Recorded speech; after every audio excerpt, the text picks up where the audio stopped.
Now, ladies and gentlemen, next, I am pleased to continue our session on the topic defining an intelligent approach to external attack surface management for modern world threats. Let's welcome, ladies and gentlemen, Hans Barre, the Director of Sales Engineering APAC of Cycognito. Excellent. Thank you for that introduction. Wow, how do I get more votes? I don't have donuts. I don't have any money to give out. So I guess I just have to deliver a pretty decent presentation for everybody. And that's all I'm really hoping for, right, is to educate the crowd a little bit on kind of the topic. So what I'll do is I will spend a decent amount of time speaking to a few slides, right? I don't want to bore everyone with too many slides, but we'll walk through quite a few here.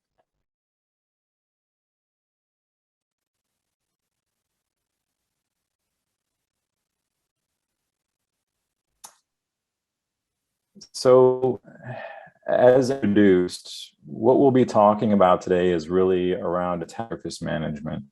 You know, an attack surface, as it's defined, is really your digital presence, right, out there in the world.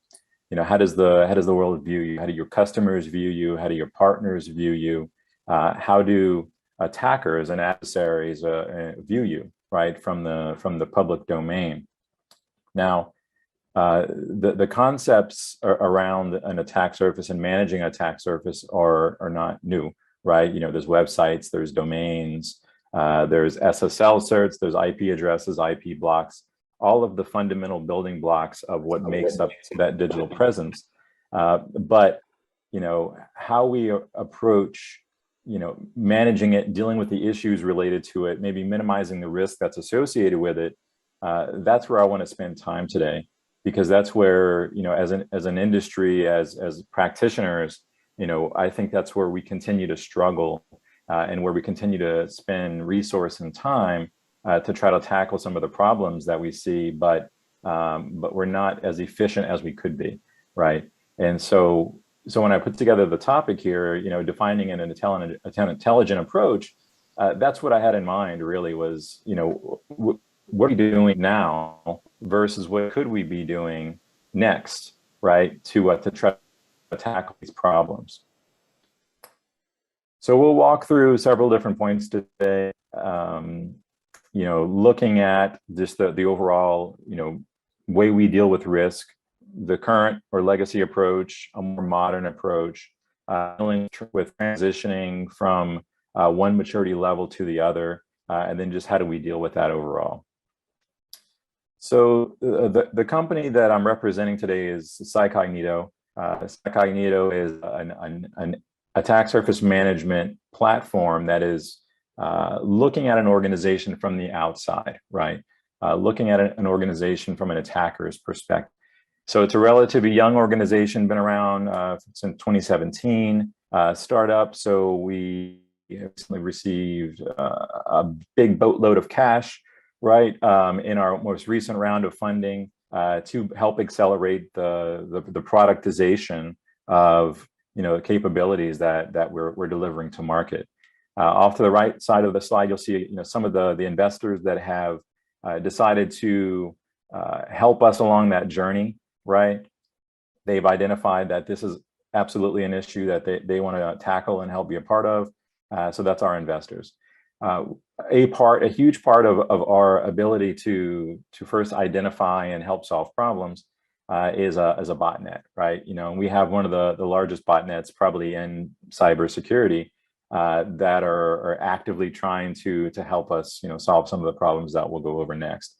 And when we talk about attack surface management and the use of bots, you know, the way that organizations are scaling and growing, and I think a lot of the presentations today talked about a bunch of this already, but how do you keep up with the scale of growth as it's happening, right? You know, the first presentation today was about API security, you know, and if you think about the composition, what makes up an organization and all the digital components, you know, it's data, the flow of data moving here and there. But of course, foundationally, it's infrastructure that is in place.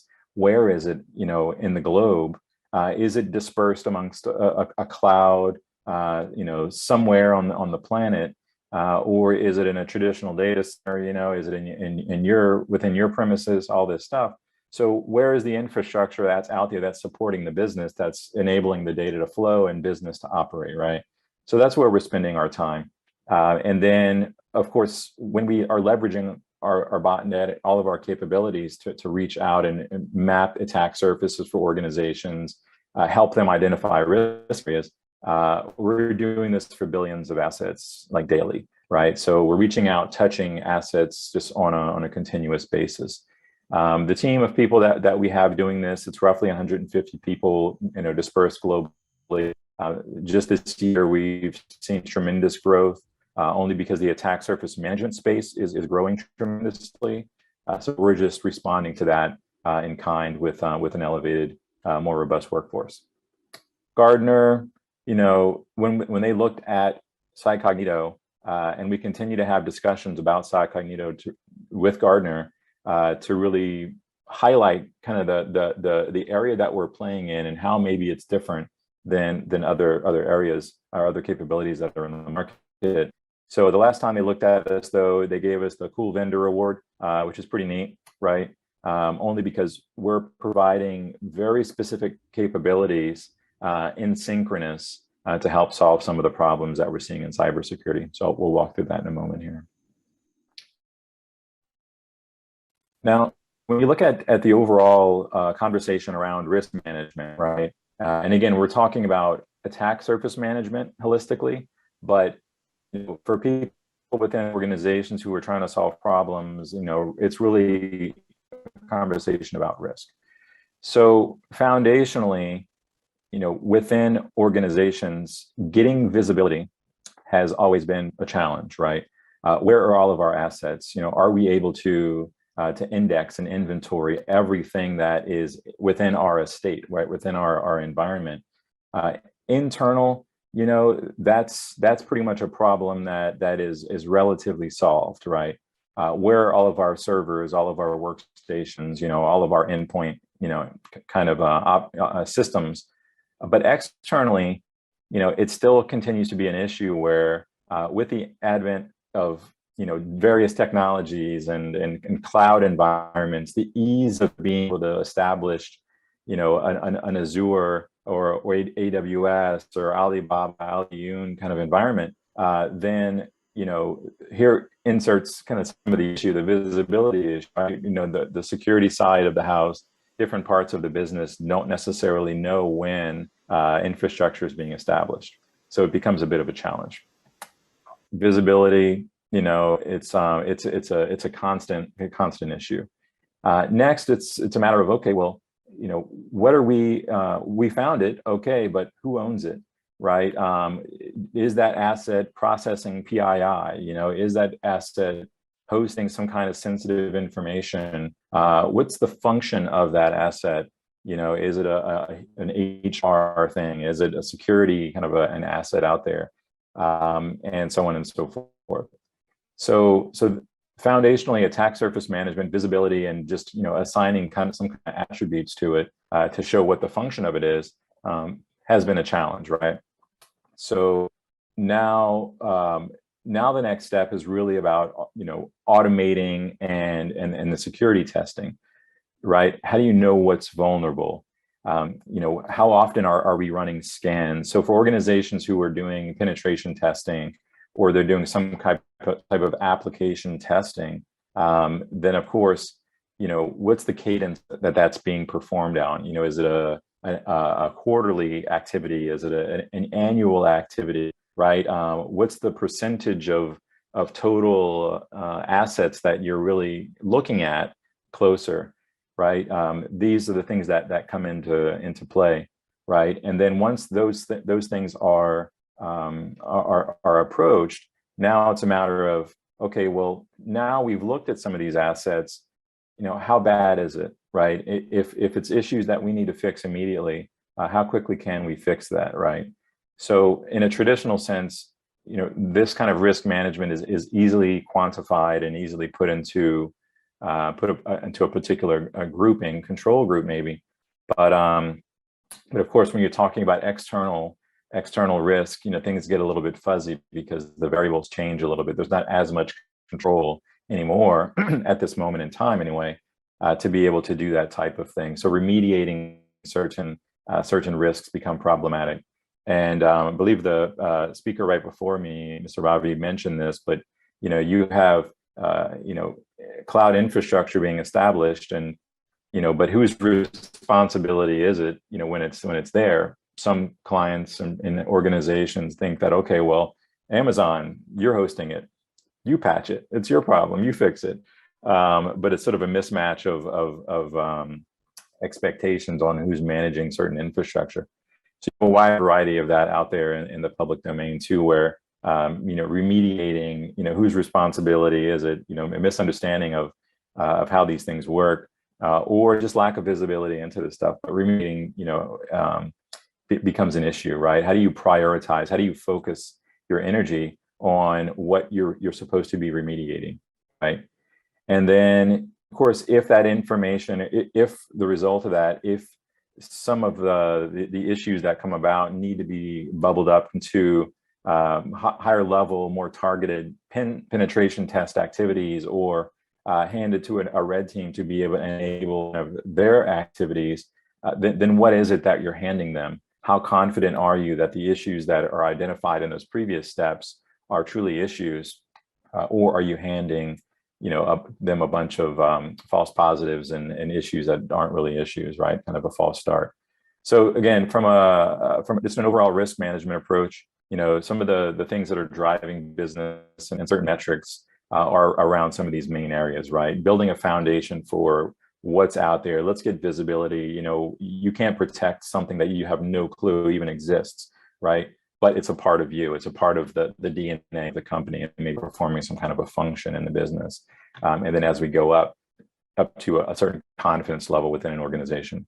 So these are some of the things that we think about when it comes to dealing with these external risks, and just the overall broad topic of how do you manage an attack surface.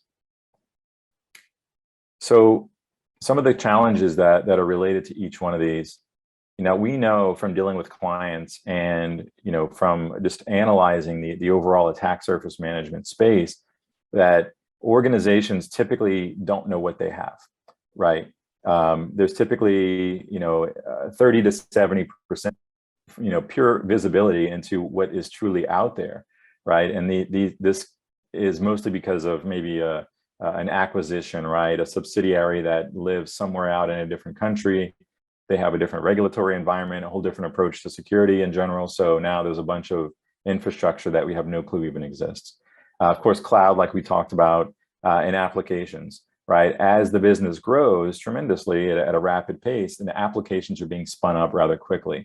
So then when you look at a complicated organization where maybe those applications that are being established have no, the owners of those applications have no clear path back to security for some sort of an approval, right? So now you have an application that lives in the business that is live and performing some function of the business that that IT and security know nothing about. So how is that approach, right? So this is always an issue where we find an asset, a web app that's out there in the wild, and it's clearly owned by the business, but the security team has no clue that it even exists. So how do they run testing against something that they have no clue even exists, right? And then also the lack of context. There are analysts and people, practitioners within organizations whose sole purpose is really chasing the tail of who owns this thing, right? Who owns this website? Who owns this web app? Who owns this? So it's quite cumbersome to have to do that, right, in a manual fashion. But it's just a part of the Wild West game that everybody's playing around attack surface management and trying to protect the organization from an attack from the outside, right? we talked about this very briefly on the previous slide, but once you find everything, then really testing it, to its to the most finite level becomes a challenge too. It's limited resources. The scope of the testing is rather finite, rather targeted, and the techniques that are leveraged are maybe very point in time based on the skill set of the people performing those tests, or a tight scope on what control groups are in play, or what frameworks are being leveraged. So it's very moment in time. And then, of course, when it comes to false positives, lack of evidence, right? It becomes hard to really validate, some of the risks, so on and so forth that are associated to what we're seeing here. And there's a big difference between passive scanning, port scanning, and technologies that are focused purely on port scanning versus an active test as well, right? So even though maybe an organization has an idea of IP ranges and IP addresses and assets related to IPs, but of course, taking it 10 steps further is usually void, right? It's usually not something that's in play or part of traditional testing. Attacker groups, when you look at APT groups, when you look at, of course, nation state capabilities, or even the automation that lives within, attacker groups who are monetizing a campaign, right? So an attack as a service, right? Whether it's a denial of service attack, or just, hey, I want access to an organization. Here's their name. I'll pay and use whatever methods necessary to get access to X data, X information. So again, almost hacking as a service. So they're taking steps and approaches that are non-traditional, right? Stuff that we as a security community maybe haven't seen in the past, but it's all about monetization now, right? It's all about leveraging efficiencies and just getting to the target as quickly as possible. And so the traditional approach, of course, has to change. But nonetheless, these issues still exist. The challenges still exist around testing, very finite way, moments in time, maybe an annual or quarterly kind of a test. So of course, that leaves a lot of time for attackers to kind of squeeze in and reach their objectives, right? Now, of course, prioritization and remediation.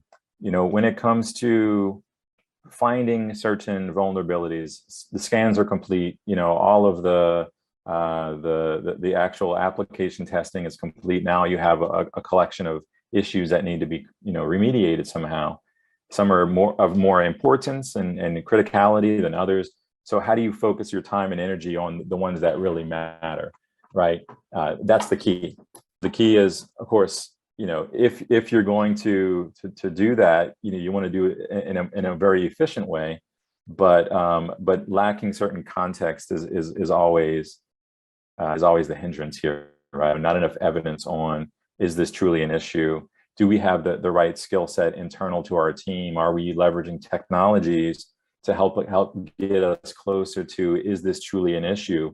Do we have to write certain code to launch against this, to actually see if it's exploitable, so on and so forth? So these are things that people who do application testing and penetration testing, seasoned people understand that it takes a bit more effort, to really understand, okay, well, is this truly something we need to address today, or can we defer until later? How do we completely validate that this is truly an issue, or can we defer to a later date? But often these stumbling blocks lead to just it taking longer to remediate some of these issues that maybe they are truly higher priority issues that should be addressed right away. And then all of these things that eventually make their way onto a practitioner's plate, essentially, to address, are they the right things, right? In most cases, a pen test team or who are trying to fix these issues, they're looking at a very finite, a very focused group, 1%, of the issues that are coming across. Well, is that correct? Are we pointing our skilled teams, whether it's a pen test team, a red team, these hybrid teams, are they truly looking at the right things, right? Do they have enough information to make sound decisions based, for their workload? And these are, so again, this is a collection of issues and challenges that we've just in this space as we've evolved, and there's a lot of emphasis on minimizing these challenges and point solutions and techniques, but and we've also seen personnel who have maybe come into an organization that they get very sharp on the organization as a whole, but more importantly, as a practitioner, they get very sharp, very wise into how to do things, and then they leave, right? So it leaves a bit of a gap in the and it causes a lot of these other things, other challenges to just be exacerbated and more complicated, right? Now, I'll pivot a little bit and talk about a lot of the same challenges and the attack surface management space and how it's kind of evolved through the voice of some leaders that we've interacted with just over time, right? Big Four consultancy firms, they have similar challenges like the rest of the world. So one of them mentioned to us, we're testing less than 50% of our known attack surface, right? And we're always learning about new blind spots every week. So this is impactful because this is a consulting firm who maybe resells security services into client organization locations. So for them to have this issue still where the testing at scale is cumbersome and challenging, whether it's a price issue, a commercials issue, or capabilities issue, then how are they able to get around that? Like how are they? But nonetheless, it's still an issue, and there's still blind spots, right? That could lead to incidents, or maybe has even in the past, right? Security ratings solutions, right? So there are many different security rating solutions out there, but this Fortune 500 from a consumer goods kind of a company, the CISO says, hey, we've been using security rating solutions for attack surface visibility and risk quantification, but it's mostly just creating a lot of false positives, right? So it's a challenge. Like the internet is a noisy place. And when you're aggregating huge amounts of data and trying to shape it into something real, I think everybody stumbles. Everybody, puts something in front of a client, a practitioner that maybe hasn't been fully validated, right? And so what that does, though, it puts strain on the organization because now they have to, maybe not trust the data or further validate the claim to see if this is an area that they should really be spending their time in, right? So again, too high level almost in this person's case, they didn't get enough of the lower level visibility. So Fortune 50 manufacturing company, the BISO, we've invested in legacy attack surface management products, but we're breached through unmanaged applications. So you have to consider that these apps, out in the wild that are enabling the business, these are still a part of it. They're still a part of what's enabling the business. And to turn a blind eye or to not have controls in place to really capture when these web apps are being created on the business's behalf is a bit of a disservice, right? So again, are you finding them? Are you detecting them in the wild? Are you pulling them in? And how are you approaching the actual testing against them? So my vulnerability assessment solution gives me 5,000 critical issues, right? And this is coming from a financial institution, Fortune 100, CISO, right? 5,000 critical issues. But then, he in turn bought another solution that helps to prioritize, right, some of the issues, and they brought it down to 1,000. But when he handed those issues to the actual team to do the remediation, their capacity is only 50 per month. And those of you who are actually doing this work, you can understand and appreciate this type of a challenge. When you have a huge estate to try to protect, every part of the business is important. So take services offline for any amount of time becomes a challenge. So, this is a huge claim here where the team's capacity is remediating 50 issues per month. And that's at max capacity. Yet they're looking back and they have 1,000, issues that are still kind of lingering over their shoulder. So what do? Are those 1,000 actually issues, or can they be prioritized even further down to something more manageable, for the organization? So again, voice of the practitioners, voice of the leaders who were actually doing this. These are their challenges. Some of you may have similar challenges where you have good teams, you have good process and technologies, but yet there's still lingering gaps. And how do you address them in a coordinated way? So if we talk about legacy, external risk management, legacy external attack surface management and protection, right? The whole larger category. There are a lot of products out there, a lot of solutions that are actively trying to do things, right?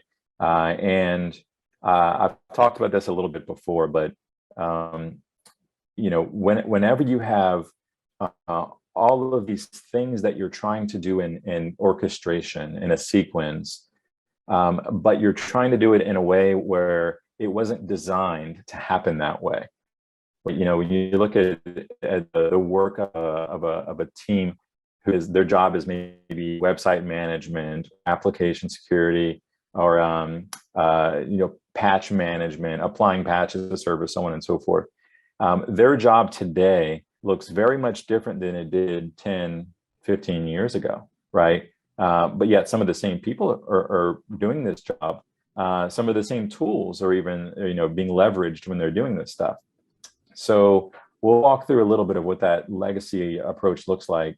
But I'll kind of train your eye to the red wrench that says manual, right? The main thing there is manual means we're basically forcing something to communicate that maybe isn't designed to communicate, but just based on the changing landscape, we have to do that. Discovery. So there are a lot of discovery tools that are out there on the market that are very good at discovery, right? They're actively looking at environments. They're pulling in information, pulling in data, so on and so forth, and it's giving organizations visibility into what's out there. So then that data gets funneled over to some kind of a classification, right? Kind of capability and attribution. Who owns this thing? Give us more context. Let's run Nmap and understand maybe the scoring, the ports that are being leveraged here. Maybe some Google Dorks. There's someone smart in the organization who can build some scripts around Google Dork and actually bring in more context. And maybe kind of some of the idea is marry that up with our actual CMDBs, what we think we know of ourselves today. So these are some of the steps that get brought in. Then there's always Excel spreadsheets, right? People, organizations still operate on Excel spreadsheets when it comes to what do we think we know about ourselves? What do we think we know about certain assets, columns, and fields, so on and so forth. As you see, of course, there's a lot of manual processes and steps that are involved here. Now all this information gets funneled over to the actual, maybe the testing component, right? So now we think we know what we have. We've given it some context. We understand the asset a bit more. Let's test it. Are there any risks? So let's run some vuln scans against it. Let's run some application security tests against it, so on and so forth. And then once you get the results of that back, then integrations would happen into your SIEM, your server, right, to be able to try to be efficient in a way that's helping the team out. And then, of course, sending all this data over to the right teams to remediate. So you'll notice, obviously, there's a lot of manual steps, a lot of manual integration point, where failure could exist. People, process, technology, getting things to communicate that maybe weren't designed to communicate, capabilities that were enhanced, right, within their own product set, but they don't necessarily fit within the roadmap of the organization and how they want data to flow. So the point here is the legacy approach up until now has been quite cumbersome, right? We're trying to solve a problem of what do we have that's out there? If there's risk, let's fix it. Let's remediate. Let's make sure that it's not, problematic anymore, and move on, right? But to get to that point of remediation, is it fixed? Did we apply the patch? Did we reboot the server? And did we validate that? All of these things become very manual and very, held together with chewing gum and twine and so on and so forth, which is what we've had to do in the industry up until now to be able to do this type of thing. Now, implications here are, of course, like I mentioned earlier, lack of visibility, mean time to remediation, it's taking too long. All the people that are involved in these processes, it's a lot of time sunk into these things that are not automated, right? Very manual. And Lord forbid, anybody ever leaves the organization, then all that tribal knowledge and relevant, organizational knowledge walks out the door, right? And we're still amongst this great resignation. So I think many of us have felt the pain there. The overall journey, right? So what I just talked about, is really it's cumbersome, right? It's we've all had to do what we had to do to make systems work and to make processes work in a rapidly evolving environment.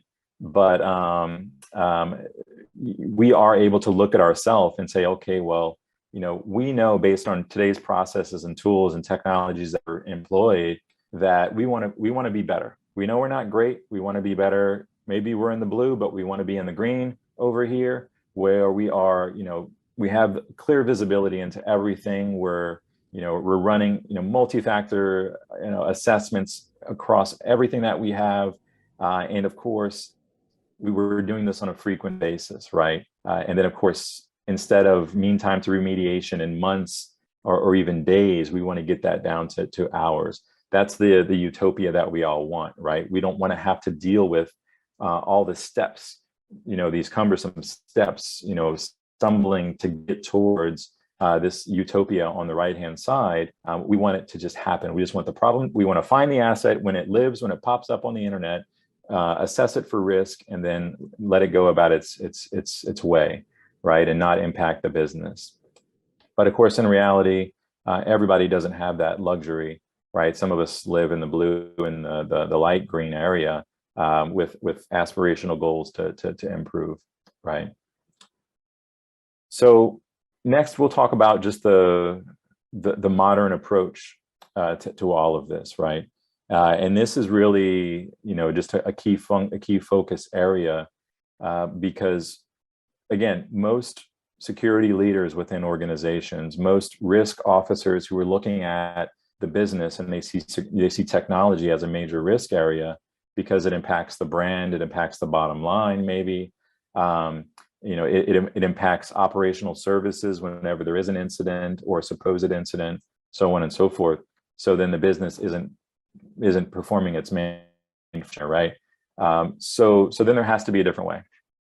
And what is that different way? How do we get to the end result of just being an efficient business where things are established in the cloud, they're tested, they go live, and that we're continuously testing them. So as they're changing, right, we know what those changes are in a very short amount of time, and we can have a better reassurance that things are fine. So the key is automation, right? Automate as much as possible. So if we look at the past way of doing things and piecing things together in a way that helps address this issue, we really have to think differently. There has to be a shift in the way that we think. It's not that it's bad because we had to do what we had to do to get here, but If there's a different way, and automation is a big part of this, then let's do that. So earlier in one of the other presentations, there was a discussion about automation of threat hunting and leveraging XDR and the rise of XDR and all of this. That's where this is headed. Everything is moving in the direction of no more, like, we know enough about what this looks like. We can build process. We can train a machine to view this. We can build rules and recipes behind what this looks like in order to automate that. And that's what we need to do when it comes to external attack surface management as well. Organizations were growing too quickly. Teams keep up with this. Tools don't communicate enough. Little proprietary, mechanisms, and yeah, there is still the black box out there with, trust me, it's happening in the box. There's enough of that out there, but we really have to change the way we think, and automating this as much as possible is the key. Continuous discovery of assets when they're born on the internet. Adding the context. Where does this belong? Does it belong to this subsidiary? Does it belong to this business unit? Who's the owner of that, right? And then adding any contextual information, as possible, to be able to elevate that. And then, of course, test, validate as often as possible, right? Using as much automation as possible, and not just testing in the traditional sense of, are we doing penetration tests annually? Are we running some kind of application tests? But we have to think like the attacker. So in this case, are we running multi-factor testing that the attacker would, right? What are the techniques that they will leverage on a vulnerability that are going to help it reach its objective, right? And so that has to be applied here as well, almost similar to a breach and attack simulation, right? Very, very similar way where, once we have the results of a test, then what do we do with it? So on and so forth. Prioritization, looking at the true risk married together with threat intelligence into one view, right? We have a vulnerability, we've scanned it, we've applied techniques to it. We've married, exploit information from a dark web forum or a marketplace that talks about monetizing an exploit for this vulnerability. That rates much higher than just the existence of a vulnerability on an asset. So we want to quickly get to that point where all of that context and information helps to prioritize and bubble those issues up much higher than others, and then reducing that noise, right? And then, of course, just automating every bit of information over to the teams who are going to take action on it. So the moment here is when a practitioner is sitting at their desk and they receive 3 critical issues that need to be addressed, and they truly are critical issues because they've gone through the gauntlet of the scans, the multi-factor testing, the fingerprinting, the threat intel overlay that says this is really an issue that you need to address today. Right, and then it helps to relieve a bunch of the workload that they might have. So that's the epiphany moment, right? That's where we want to move this, and it's where Cycognito operates today, right? So the intelligent approach, right? That we'll talk through. Organizations are typically they're monsters. Some of these conglomerates and organizations that are always doing M&A kind of activities and growing rapidly. But building a graph around that, that's the journey that the automated graph around what do we have in the estate? We're acquiring, we're divesting. How is all of that being managed? Are we able to automate that? Yes, you can, right? All the context across a million or so assets, are we able to do that? The scanning, right? The actual multi-factor testing, the prioritization, so on and so forth. So the organization that's being talked about here, is one that has walked down this path with us recently, right? Where they had sprawling estate essentially. all these assets that they're trying to make heads or tails. What are they? Are they ours? Are they not ours? You know, these are the security issues that we found on them. Which ones are priorities? And of course, let's minimize the remediation time that's spent, you know, actually focusing on these. We all want to be here. We all want to be in this moment where we're not stumbling, you know, with these manual steps and processes that have failed us in the past or fail us today, right? So leveraging technology that is intelligent, right, is actually going to help get us there, right, quicker, is the key. It's the only way to do it. We can't continue to be sloppy with the way that we do things. That was in the past, but today's a new day. Where we see this type of an approach super effective as well, you know, where we're automating basically the attack surface management and the way we're managing all this risk in a very automated way. You know, we see it, of course, attack surface management, but also scaling risk assessments and penetration test activities, preventing ransomware. You know, if the ransomware is, you know, if the attacker group is basically trying to find that path of least resistance to get access into an organization, well, maybe that's an old, you know, technology that's sitting out on the internet associated back to the organization. Maybe it's a weak web application that only gets tested every 3 months, but yet changes are made to it every week, right? And then, of course, monitoring subsidiaries. You know, when you bring someone else into your family, into your house, they bring risk with them, some elements of risk. What is that risk? Are you able to get a preview to that risk before you acquire them as a part of a due diligence process, right? Things like this, a lot of implications. And then, of course, the overall M&A process itself, you know, are we able to conduct that? So the overall information that I wanted to do is exactly this, right? Where we know that up until now, it's been a very bumpy road just in technology to manage assets that are popping up on the outside of our environments, right? But at the scale that business is moving, you know, with every new innovation that the business wants to embark on, right, in order to be competitive, they have to move quickly because the market is moving quickly. And in order for IT and security to keep up, you move at that pace too. Automate away as much of the low-hanging fruit as possible. We know enough. We can build rules. We can, again, train technology to look for certain patterns and behaviors. And at Cycognito, that's essentially what we're doing. And that's where we're helping customers today, you know, on a regular basis. In this way, some of the largest multinationals and conglomerates on the planet. The main idea is the security leaders who have adopted this mindset and this new way of moving forward. They knew they couldn't do it with people, process, technology that didn't work together, you know, automatically in orchestration. They had to adopt a new way of doing things for the future growth, so on and so forth.